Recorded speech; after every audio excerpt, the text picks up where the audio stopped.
Hello everyone, I'm just at Bishopwearmouth Cemetery in Sunderland, and this particular video we're going to look at two cemetery chapels. Well, I say two, one's just the foundations and the other one is a listed building. So I'm right in the centre of the cemetery. This is where the old non-conformist cemetery chapel was. It was demolished, somebody might know, it was before my time, I think it was by the 70s. 80s or 90s.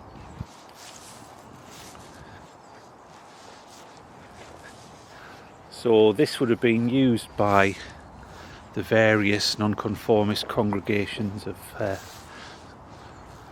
the area,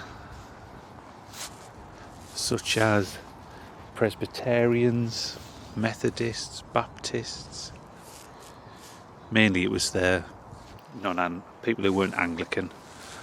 There is a Catholic cemetery chapel about 200 metres away. I don't think I'll get time to have a look at it on this particular video because it's the smallest one of the three. So this is the non-conformist one. I'm going to have a walk up to... I don't know the reason why it was demolished, because it has been demolished for quite a while, but you can actually get an idea of the size of it. So would have been, I think, the entrance down there. And probably where I'm stood is probably where the vicar, or the probably more likely minister, would stand on there. So,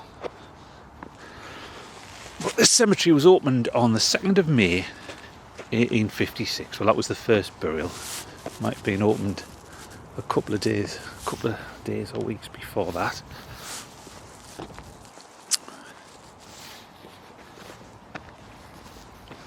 Now, these cemetery chapels were used where you could have funeral services for burials within the cemetery. So this is Bishopwearmouth, so it has 3. Grangetown, which is Sunderland Cemetery, has 2, and me and Knowles over Seaburn had 2. Well, there was no hard and fast rule of Victorian funerals, because that completely varied.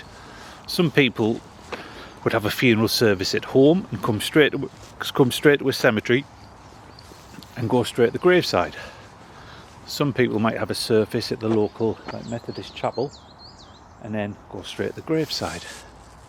Some people might even have them outside the house. I've come across Salvation Army members in Sunderland who had their funeral service outside the house and then they would come straight to the graveside and do the burial service. Also, some people who had a funeral service within these chapels and then everybody went down to the graveside for the burial. So there wasn't any, so unless you have details from your family or it was in the papers about that particular person, like a lot of the great and the good, you get details of where the funeral service was held and so on.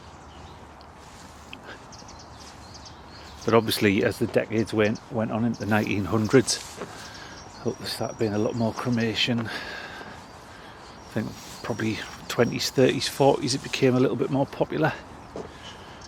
So it went out of use as much. And then obviously if you think about today, a lot of people have a service at a church.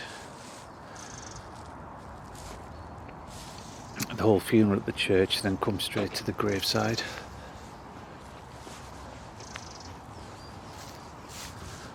But this looks like the same shape as the non-conformist chapel. It's quite an impressive building, particularly from that angle there. This is a listed Grade 2 building.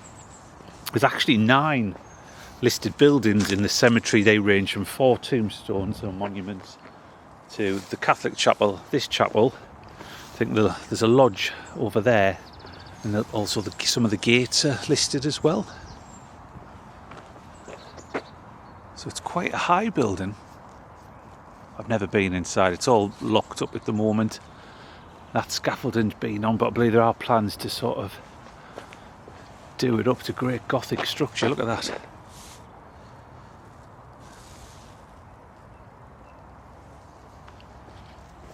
The Catholic one has recently been tidied up inside. And so lots of history in these buildings. We'll just have a walk around. As you can see there, look, there's dog poo bags. They didn't get there in there themselves. People have lobbed them over in there.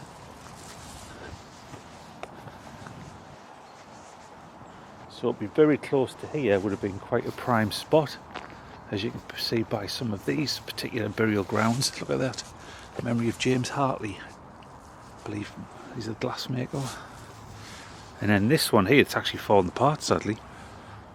In memory of Alan Horn. Elizabeth, his wife. You'd have to climb up to read it fully. Other members of the Horn family. I do recognise one of the middle names in there, Galley, Gallye.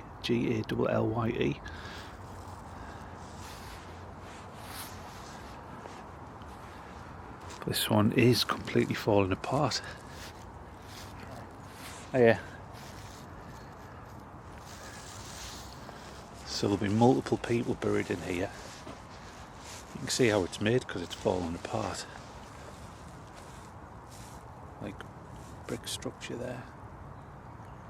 So under here was probably chambers divided by brick, and then each time a family member was buried, they'd take a slab off the top and place another coffin in there. But if this carries on, it might have to do some work on that because it might open up the cavity under there. See there, look at that. At some point, I've even bricked up the windows there on the outside. I think the glass is still behind it. Shame really. I'm assuming they were all open, ready for 1856. Bit of a sorry state. I think it was in danger of collapsing, it probably still is. Even the roof, loads of pigeons in there.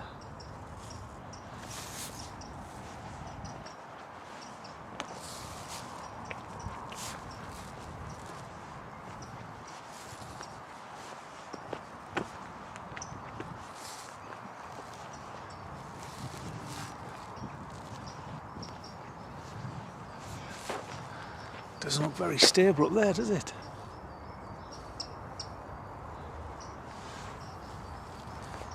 I don't think I've actually ever seen anybody working once they've been here.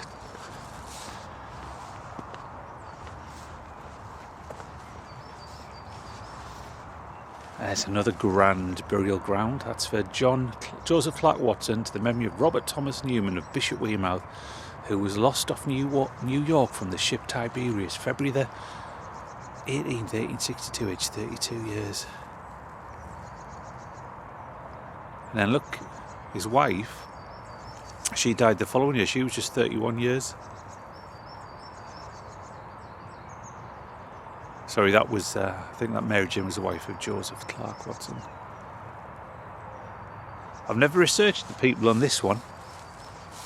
As you can see, it's a grand burial ground. I say burial ground just to mean it's not just like one grave, it's a number of graves within one. More poo bags. Shocking really, isn't it?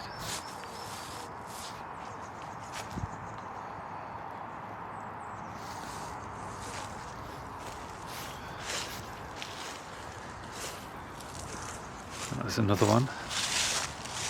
That's for members of, looks like Benson. I've never even looked over on this all the times I've walked past. I can see somebody's got a middle name, also Thomas Benson, but the middle name is Cambria, Cambria. Very distinct middle name.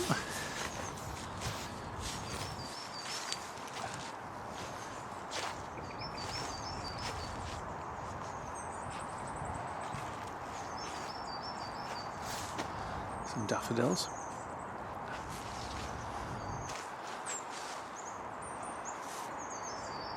There's the structure with the scaffolding round.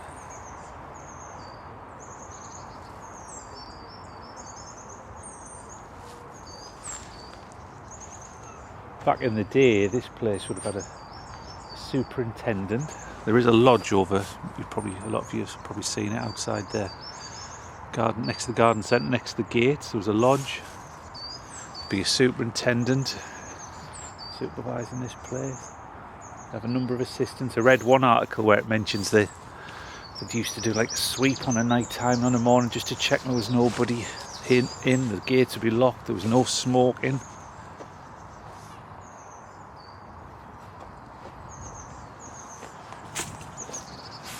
Robert Davison Esquire, who died October the 30th, 1857. I think that's is it 55? I've got my torch. These are some of the oldest graves in the cemetery around this area.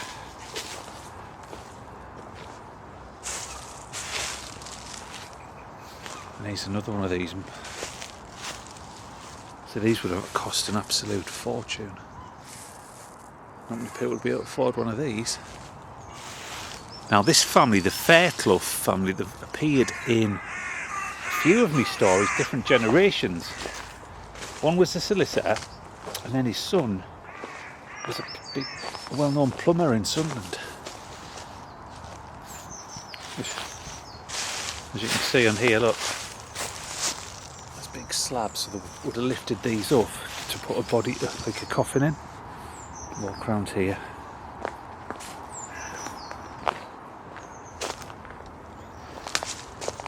That's Robert Fairclough, born July the 1st, 1805, died March 1868.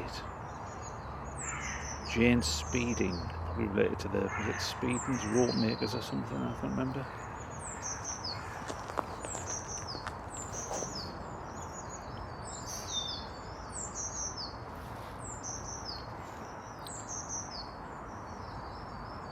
And there's one, sadly, R.M. Fairclough, born June the 23rd, 1889, killed in France, May the 5th, 1917, and buried at Voyens. So that lettering looks really smart from up here. Look at that. One of the family, who were from, I think it was Harold, son of the Buff, there's one who died 1883, but this was supposed to be a couple of generations down the line. Was the one who escaped from a prisoner of war camp with the Japanese in Hong Kong and made his way to Burma.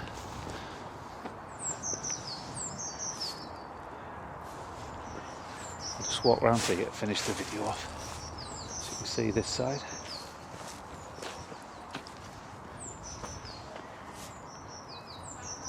So there it is, the Southern Cemetery Chapel at Bishopwearmouth Cemetery. So thanks for watching. If you want to, click on the subscribe button to help grow the channel, and I'll see you next time. Thanks for watching.